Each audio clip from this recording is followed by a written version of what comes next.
Hello, I'm Sebastian.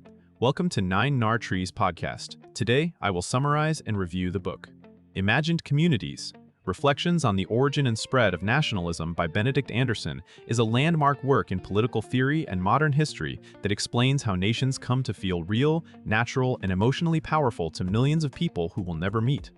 Anderson argues that a nation is an imagined community, not because it is false, but because it is created through shared stories, symbols, institutions, and media that let strangers picture themselves as part of the same collective. The book traces the historical conditions that made modern nationalism possible, paying close attention to changes in language, communication, and political authority. It also compares different regions and time periods to show why national movements emerged, where they did, and why they took distinctive forms. Written with a wide comparative lens, the book links cultural life to state formation and mass politics, offering readers a framework for understanding both the rise of nation-states and the continuing force of national identity today. I will give you key takeaways from this book. Firstly, nation as an imagined community. Anderson's central contribution is the claim that nations are imagined communities. People experience the nation as a deep horizontal comradeship, even though membership extends far beyond face-to-face relationships. The concept shifts attention away from arguments that treat nations as ancient ethnic facts or purely top-down inventions. Instead, Anderson highlights how collective imagination becomes socially organized and widely shared.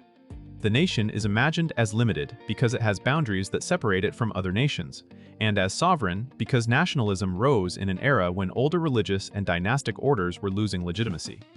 It is also imagined as a community because national belonging carries a moral weight that can inspire sacrifice.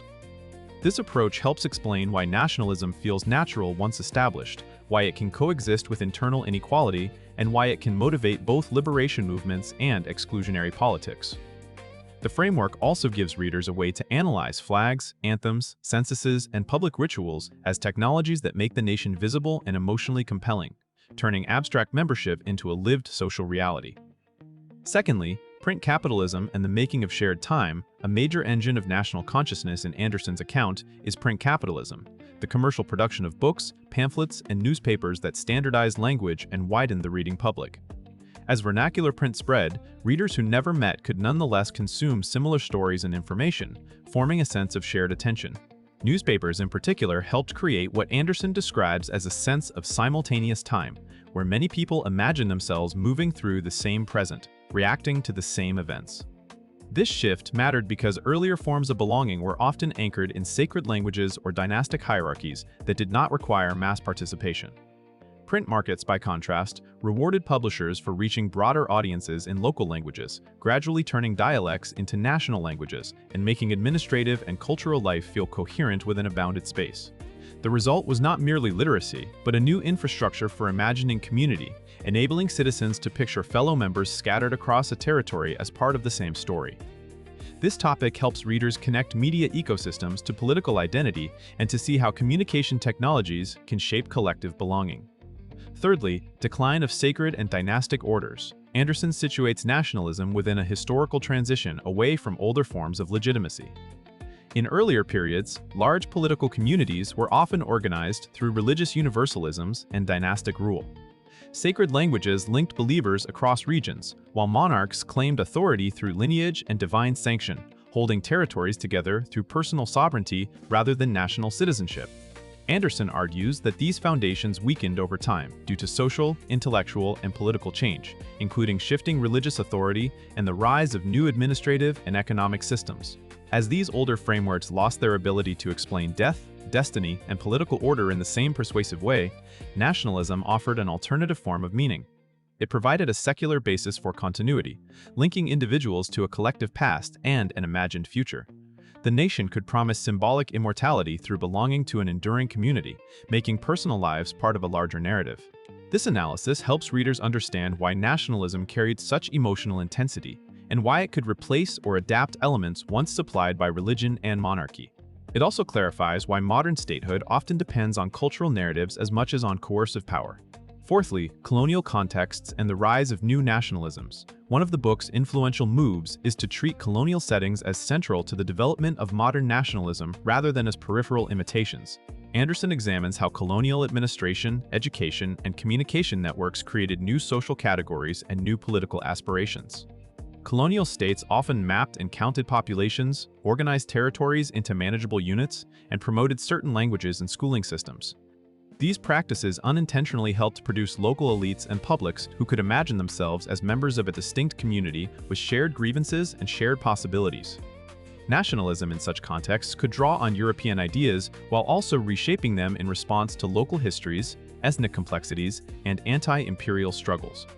Anderson's comparative perspective underscores that nationalisms do not appear in a single sequence from Europe outward, but emerge through interconnected processes, including migration, bureaucratic governance, and the circulation of print and political models.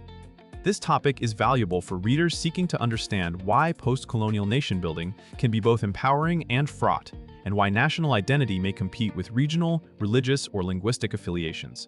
It also illuminates how state categories can harden into identities over time.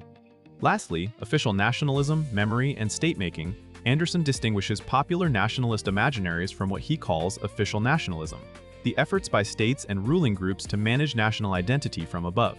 As mass politics expanded, elites often adopted nationalist language and symbols to preserve authority, standardize governance, and integrate diverse populations. Tools such as censuses, maps, museums, and commemorative practices become mechanisms through which the state narrates the nation, defining who belongs and how the past should be remembered. This involves selective memory, emphasizing certain heroes, events, and cultural forms while marginalizing others. The process can unify citizens, but it can also produce exclusion, hierarchy, and conflict, especially in multilingual or multi-ethnic societies. Anderson's approach helps readers see nationalism as a lived cultural system embedded in institutions, not merely an ideology held by individuals. It also clarifies how state routines shape identity over generations, making categories feel natural through repetition in schools, bureaucracies, and public ceremonies. By focusing on memory-making and administrative practice, this topic offers a practical lens for analyzing current debates about borders, citizenship, heritage, and the politics of history in many countries today. In conclusion, this book suits readers who want a deeper explanation of nationalism than slogans about patriotism or simple accounts of state formation. Students and scholars in history, politics, sociology, media studies, and post-colonial studies will find it foundational, but it is also accessible to general readers who are curious about why national identity feels so powerful in everyday life. The benefit comes from the book's framework. Once you understand the nation as an imagined community produced through language, media, institutions, and shared time, you can better interpret elections, culture wars, migration debates, and conflicts over borders and memory. It encourages more careful thinking about how identities are made and maintained, and it equips readers to question claims that national divisions are inevitable or timeless. Compared with many books that treat nationalism as either purely ideological manipulation or purely ancient ethnicity, Anderson offers a balanced, historically grounded explanation that links emotion, culture, and political economy. Its comparative scope and conceptual clarity make it worth buying as a long-term reference, not just a one-time read. If you want a single influential lens that keeps paying off across regions and time periods, this is a strong choice. If you would like to support Benedict Anderson, you can buy the book through the Amazon link I've provided in the podcast description. After reading the book, please let me know what you think and share your thoughts. See you around.